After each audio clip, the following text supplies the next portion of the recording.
លើទៅនំបញ្ចុកទឹកប្រហុកនឹកដល់សៀមរាបម្ហូបមួយមុខនេះញ៉ាំម្ដងហើយចង់ញ៉ាំម្ដងទៀតទៅសៀមរាបម្ដងណាចង់ទៅឲ្យយូរទឹកដីនៅនឹងទៅចាក់ទៅចុំគួរឲ្យចង់រស់នៅគាត់ថាពេលវេលាដើររៀងខោអញ្ចឹងទៅបានតែមួយផ្លេតចាស់ទៅប្រហែលជាទៅនៅសៀមរាបឲ្យខ្ញុំពោះស្រឡាញ់ទឹកដីសៀមរាបខ្លាំងមែនតើនំបញ្ចុកទឹកប្រហុកនេះពីមុនដែរញ៉ាំបងប្អូនគាត់ទៅលើឈ្មោះឆ្ងល់តែបានញ៉ាំម្ដងហើយដឹងតែចង់ញ៉ាំទៀតហើយត្រីដែងយកមកទៅធ្វើស្អាតអញ្ចឹងយកដាក់អំបិលដាក់ក្រូចឆ្មាកោសវាអស់អំបិលចេះមកមានដែងតុនដែងរឹងបងប្អូនចង់ដាក់ដែងអីក៏បានដែរតាមការចូលចិត្តហើយសម្រាប់គ្រឿងយើងមកធ្វើទឹកប្រហុករបស់យើងនេះវិញយើងប្រើម្ទេសក្រៀមបានឈ្ងុយទេសខ្ញុំវិញហាម្ទេសមិនដែលដាច់ទេប៉ះខែណាម្ទេសថោកឬមួយក៏ម្ទេសខ្ញុំប្រើអត់អស់ចឹងហាទុកឲ្យកុំឲ្យវាលួយខូចតន់ការងារផ្ទះក៏ចេះបញ្ចុកប៉ុន្តែរវល់តាំងពីព្រឹករហូតដល់យប់ទឹកប្រហុកនេះយើងត្រូវលីងខ្ទឹមសខ្ទឹមក្រហមឲ្យឈ្ងុយហើយដាក់ម្ទេសក្រៀមលីងតាមក្រោយបងប្អូនអាចលាយម្ទេសស្រស់ខ្លះទៅដើម្បីឲ្យទឹកប្រហុករបស់យើងពណ៌ក្រហមស្អាតហ្មងយើងបុកម្ទេសហើយនឹងខ្ទឹមសខ្ទឹមក្រហមហ្នឹងឲ្យម៉ត់ចូលគ្នាចាប់ពីម៉ោងបាយភ្ញាទៅរៀបចំផ្ទះឲ្យបាយហើយបងប្អូននឹងអង្គុយសុកនឹកឃើញចង់ញ៉ាំនំបញ្ចុកសៀមរាបមានទឹកប្រហុកស្រាប់នៅផ្ទះដែរអញ្ចឹងស្រួលមែនតើហត់តែបុកម្ទេសខ្ទឹមចេះហើយនេះយើងយកទឹកប្រហុកមកលាយមកទឹកប្រហុកម្ដបហ្នឹងអាចដាក់នំបញ្ចុកបាន2គីឡូទៅ2គីឡូកន្លះថាទៅម្ដបហ្នឹងយើងអាចញ៉ាំបានគ្នារហូតដល់10នាក់បុកម្ទេសខ្ទឹមចឹងហើយចាក់ទឹកប្រហុកចូលថែមទឹកអំបិលទុំមួយស្ព្រាបាយធំចាស់ទៀតមកកូរឲ្យចូលគ្នាតែប៉ុណ្្នឹងហើយត្រីដែងខ្លាញ់ចេះអាំងក្រៀមសបកវាឡងស្រួយហើយក្លិននឹងឈ្ងុយបន្លែនំបញ្ចុកទឹកប្រហុកបងប្អូនចូលចិត្តញ៉ាំអីដាក់នឹងទៅយើងស្រស់វាឲ្យឆ្អិនចេះមកមួយឆ្អេហ្នឹងនំបញ្ចុក2គីឡូបើសិនយើងញ៉ាំប្រៃ2គីឡូហ្នឹងมันល្មមតែបើថាយើងញ៉ាំអត់សូវប្រៃទេអាចដាក់បាននំបញ្ចុករហូតដល់3គីឡូត្រីដែងតែ3 4ក្បាលហ្នឹងគ្រាន់តែព្រោះទឹកប្រហុករបស់យើងសរសាច់ត្រីស្រាប់ទៅបងប្អូនលាយកទៅទឹកនំបញ្ចុកហ្នឹងគឺថាជាតិខ្លាំងណាស់ធ្វើតែប៉ុណ្្នឹងបានឆ្ងាញ់ងាយស្រួលមិនទៅហត់ធ្វើអីច្រើនទេហត់តែយើងអាំងត្រីដែងឲ្យវាក្តៅថ្មីស្រស់ចេះទៅឈ្ងុយរៀបតែបន្លែរៀបតែលក់ស្រោចទឹកប្រហុកពីលើតែមួយស្ព្រាមកញោមឆ្ងាញ់អស់តោះដាក់លីខ្ទឹមម្ទេសលីងចូលគ្នាចេះទៅយកទៅថាក្លិនទឹកប្រហុកយើងរត់ទៅឈ្ងុយឆ្ងាញ់តែម្ដង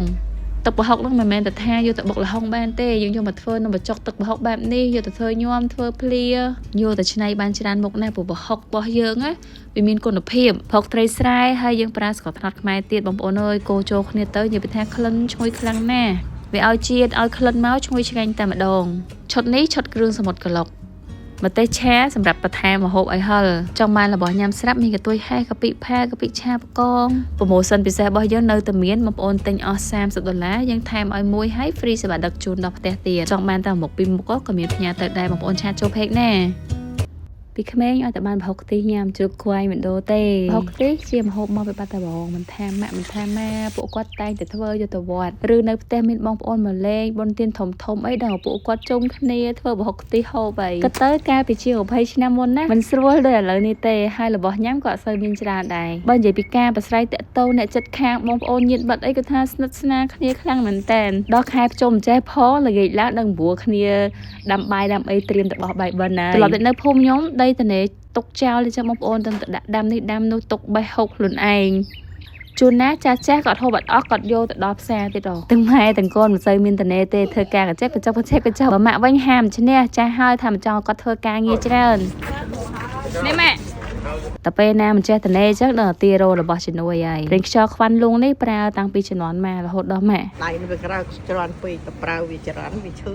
ម៉ាក់ក៏គៀបសរសៃឆ្អឹងខ្នងយូរឆ្នាំហើយពេទ្យណាត់ជួបទៅមើលឆ្អឹងរហូតនៅផ្ទះពេលណាគាត់រៀងឈឺរៀងចុកគាត់រត់ព្រិញខ្យល់បន្ថែមព្រិញខ្យល់ខ្វាន់លងដែលម៉ាក់ខ្ញុំក៏តែងតែប្រើហ្នឹងវាងុំល្អមែនតែនហើយមិនបាត់អាការៈឈឺក្បាលវល់មុខតឹងច្រមុះឈឺពោះឈឺសាច់ដុំនិងបន្ធូរអាការសត្វល្អិតតិចខាំហ្នឹងបាត់ដូចគេបេះក្លិនក៏អូបអាហារពីផ្កា lavender ឃើញពេកខ្វាន់លងផងមានប្រម៉ូសិនភ្ជុំហ្មងក៏មកឲ្យគេដឹកដល់បាត់ដំបងឈុតភ្ជុំគ្រួសារនេះតម្លៃត្រឹមតែ 9.99 មានរហូតដល់4ដប57មីលីលីត្រ2ដប28មីលីលីត្រ2ដបបើស្មុកមួយនេះវិញឈុតទៅស្រុកតម្លៃ 5.99 មានខ្វាន់លងទាំង3ទំហំមួយមុខម្ដងយើងក៏មកតាមផេកចំណេញបានរហូតដល់ 23% បើយើងទៅតាមផ្សារទំនើបបញ្ចុះរហូតដល់ 15% មាននៅផ្សារទំនើប AR នៅសុទ្ធស្ថាន AR ផ្សារទំនើប Chip Mong នៅសុទ្ធស្ថាន UK និងសុទ្ធស្ថានសុទ្ធ Plus ក៏មានដែរប្រេងខ្យល់ខ្វាន់លងហ្នឹងមានប្រសិទ្ធភាពខ្ពស់មកពីប្រទេសសិង្ហបុរីរថប្រេងខ្យ ល់តិចទៅរៀងស្រួលខ្លួនមកធ្វើម្ហូបតទៀតជីវិតប្រចាំថ្ងៃតែប៉ុណ្្នឹងឯងបងប្អូនធ្វើការងារច្រើនណាស់តែការងារដែលយើងធ្វើច្រើនហ្នឹងសិតតែជាការងារយើងចូលចិត្តចឹងធ្វើអត់ហត់ទេនៅផ្ទះមានម៉ាក់មានប៉ានៅជុំគ្នាប៉ះខែបុណ្យទានចេះផងក៏ចង់ភាសាអីក៏ធ្វើឲ្យដែរប្រពៃណីខ្មែរយើងភាគច្រើនណាសាប៊ូបន្លែសាប៊ូលក់សម្រាប់របៀបធ្វើឲ្យត្រូវតាមបាត់ដំបងតែម្ដងបងប្អូនចាំតាមដានទាំងអស់គ្នាយើងត្រូវមានគ្រឿងបុកជាមុនសិនគល់ក្រៃស្លឹកក្រូចមៀតអណ្ដែងខ្វះអត់បានទេត្រីឆ្អើរបងប្អូនប្រើត្រីរស់ទៅពណ៌ម្ហូបយើងស្អាតតែបើថាប្រើត្រីអណ្ដែងក៏ឆ្ងាញ់ដែរគ្រាន់តែថាវាអន់ពណ៌បន្តិចគ្រឿងក្រៅរបស់យើងមានសាច់ជ្រូកកញ្ច្រាំម្ទេសផ្លោកក្រៀមកិនគ្រឿងបុកខ្ទិះដូងដើមខ្ទិះដូងចុងដំបូងគេប្រអស់យើងលីងត្រាប់យកក្លិនឲ្យឈ្ងុយសិនលីងទៅលីងមកឲ្យត្រាប់នេះបងប្អូនលីងឆ្អិនហើយអាចដុសចេញទាំងអស់ក៏បានឬមួយក៏ទុកតែពាក់កណ្ដាលក៏បានដែរយើងអាចដាក់វាលាយជាមួយនឹងម្ទេសផ្លោកក្រៀមនេះលីងវាឲ្យឈ្ងុយទៅដាក់គ្រឿងបុកយើងឆាវារហូតតឡើងស្ងួតហើយឡើងក្លិនឈ្ងុយបើយើងដាក់ប្រហុកចូលទៅឡើងក្លិនឈ្ងុយអស់តហើយបន្តមកដាក់សាច់ជ្រូកកញ្ច្រាំចូលម្ដងឆាឡើងស្ងួតចាំដាក់ខ្ទិះដូងចុងចូលឆាឡើងឈ្ងុយខ្លាំងសិនណាបងប្អូនសូមយើងដាក់ត្រីឆ្អើរបើរៀងខាស់ទឹកពេកយើងអាចថែមទឹកជាចូលមកងាស់មកសន្ទុះហើយយើងដាក់ត្រប់ញងចូលទៅហើយបងប្អូនកុំភ្លេចថែមទឹកអំពិលទុំផងស្ករសម្សៅស៊ុបមាន់យើងភ្លក់មើលរសជាតិជូរប្រៃផ្អែមមកយើងចូលចិត្តខ្ទិះនេះយើងធ្វើរសជាតិប្រៃផ្អែមជូរស្មើគ្នា